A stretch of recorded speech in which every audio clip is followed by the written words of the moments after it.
What up, Battle? Thanks for clicking on my YouTube channel again. This is Old64. I'm here in the shop and I'm going to talk to you today a little bit about this American flag that I'm wearing. And then we're going to go over a few things with essential trimmers. And as the title of the video says, epic fail. Let's hit up the shop real quick and see what I did to my 96 Oldsmobile 98.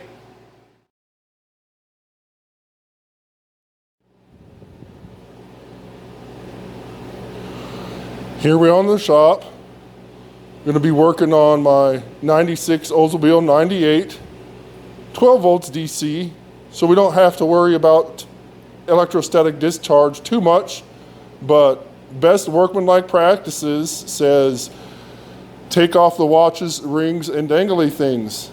That's what I learned in the Army. So let's go ahead and do that.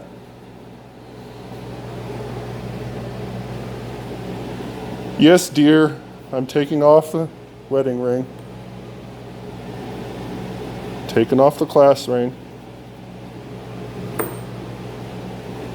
Now we're ready to disconnect the negative battery terminal.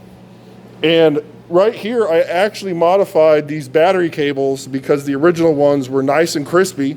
And I also installed ham radio in my 96 Oldsmobile. So one of these days I'll have to show you a little bit about that.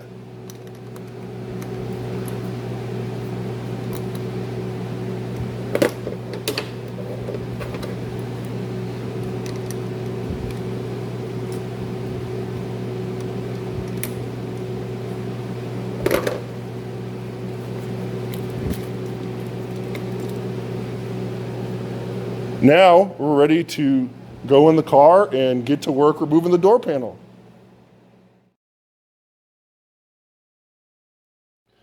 So this right here is what I'm replacing. I have, apart from the salvage yard, 3 color choices in the 90s for Oldsmobile and General Motors in general: gray, tan, and black. So this part is ready to go. I need to get the old part off. I have my Torx bit right here.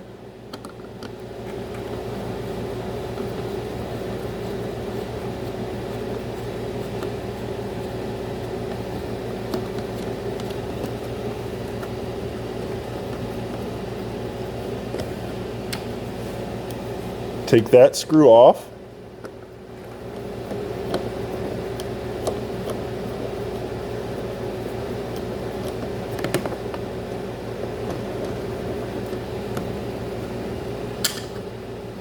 Take the second screw out.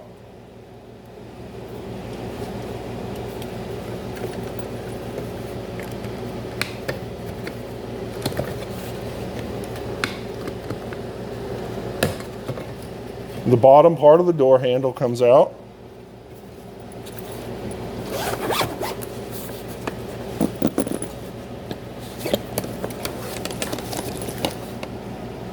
Use some soft pry tools. You can use a flat-bladed screwdriver, but I don't want to damage the door panel.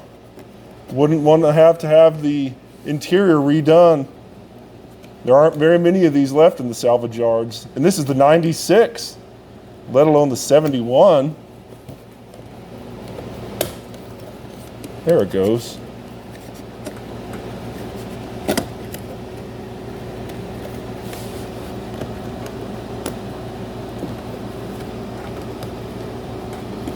Oh, shoot a monkey.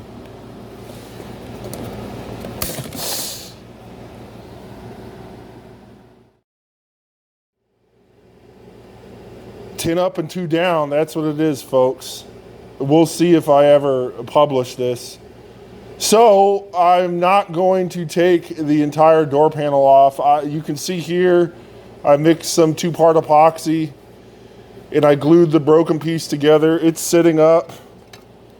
I'm going to go ahead and grab this guy and put the bottom part of the door back together. And then we'll just remove that top piece. I don't know, maybe I should call it a day. It was about 5 or 10 minutes. I looked around for another piece like that. I have a rear door piece without this temperature control for the passenger, and there's 9788 in the salvage yard with this piece without the temperature control for the passenger. So I'm SOL. So now the guy with the red beard's gonna see that when I take my car to the Cars and Coffee. He'll know. And that's not what right looks like. So let's go ahead and look at this, what I should have done from the get-go. Wow. See, it's missing these tangs right here. That's why it always falls out. And then this one is halfway. Oh, I tell you.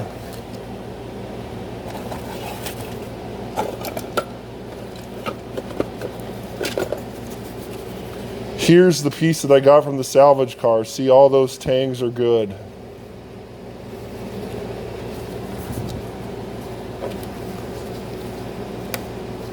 So,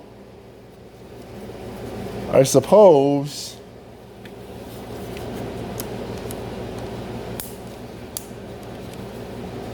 it's probably some sort of proprietary thing to take it off.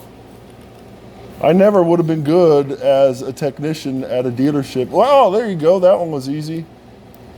Am I gonna get lucky?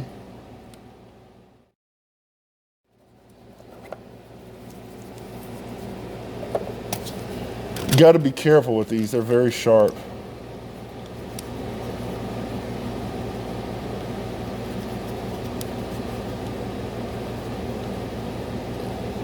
You don't want to poke yourself. Oh, thank you, God. So I got that off.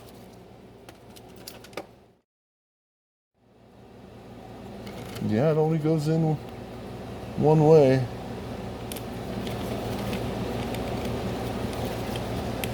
Don't be that guy. All right. So got it in. Very carefully. Set it in. All right. The guy with the red beard will know.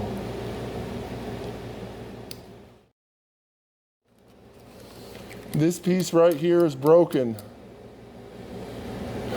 The lock switch works, but I got this on crooked. I don't know if I want to do YouTube videos after this.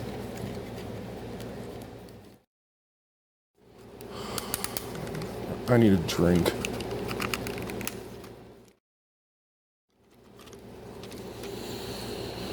Oh, I finally got this guy out. Let's see if I can get the other one out without breaking anything. All my tangs are still good.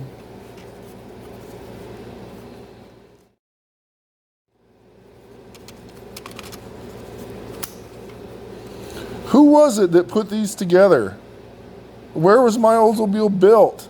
The 98s were built in Lansing a long time ago, but maybe this one was built in Canada. Click. Sometimes a click is good to hear. Sometimes freaks you out. All right, let's put this guy in.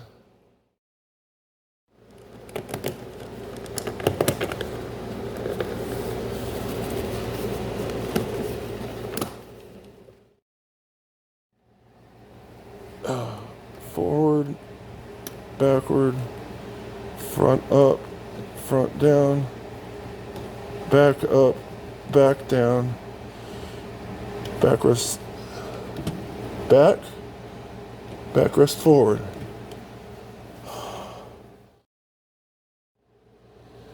And my door lock doesn't really work, but it doesn't look like they're working elsewhere either.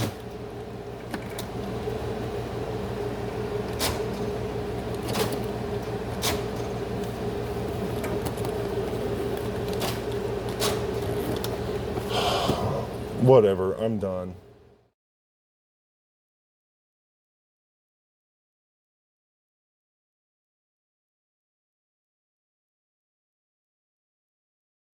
Here it is, battle, the Star-Spangled Banner. This flag is actually one of my favorites to wear on my tactical cap. If you count, you'll see that it has 15 stars and 15 stripes.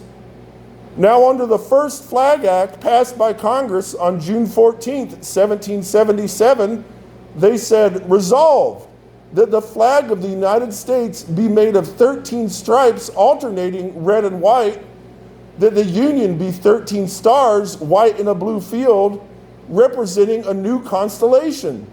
So how did it end up with 15 stars and 15 stripes? Congress actually approved 2 new stars and stripes to be added in 1794, after Vermont was added and Kentucky was added to the Union in 1791 and 1792, respectively. Now, one reason I really like this flag is that it was the flag of the Lewis and Clark expedition from 1804 to 1806 under President Thomas Jefferson. The Lewis and Clark expedition was actually done by the United States Army Corps of Discovery.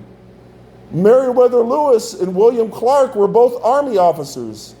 High speed, if you ask me. This flag gained notoriety during the War of 1812. A Major George Armistead ordered a 30 by 42 foot garrison flag that was flown over Fort McHenry near Baltimore, Maryland. And it was on September 13th, 1814, that Francis Scott Key saw this flag over Fort McHenry. He actually saw the rocket's red glare and the bombs bursting in air.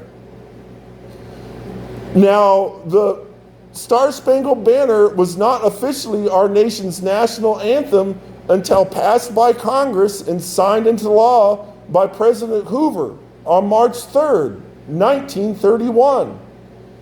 If you go to the Smithsonian, you can still see the Star-Spangled Banner garrison flag, although it's only 30 by 34 feet now. During the 19th century, the family that owned the Star-Spangled Banner would give snippets away to friends and family members. Thankfully, the Star-Spangled Banner is housed in a state-of-the-art gallery that's going to preserve it for future generations. Let's go ahead and talk a little bit about essential trimmers.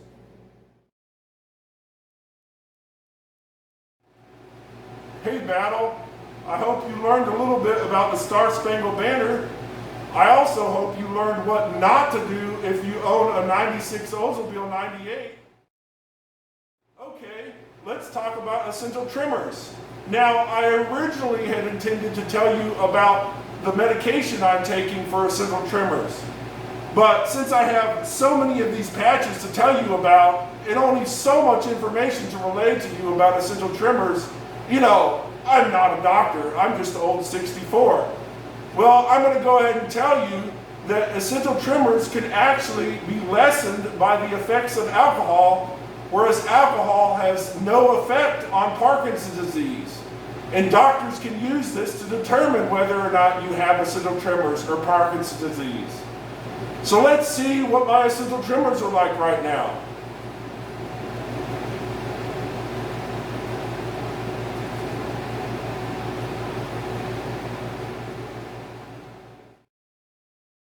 Right hand.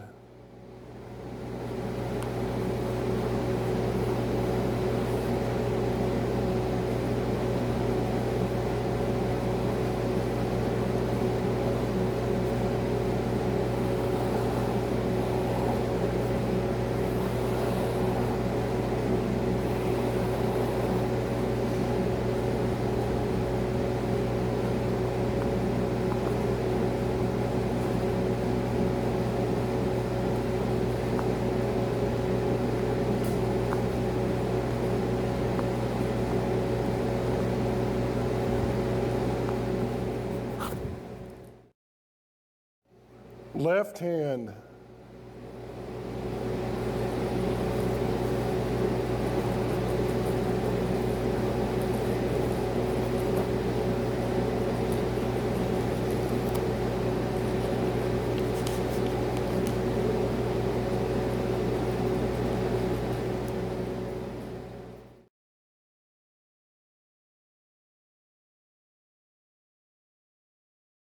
So, Battle, I hope you learned a little bit about the Star Spangled Banner today. I also hope that you learned about what not to do if you have a 96 Oldsmobile 98 epic fail. And then I hope you learned a little bit about essential trimmer. Make sure that you like, subscribe, and comment down below. I look forward to doing more videos about my Oldsmobiles and my Ford truck. See you next time.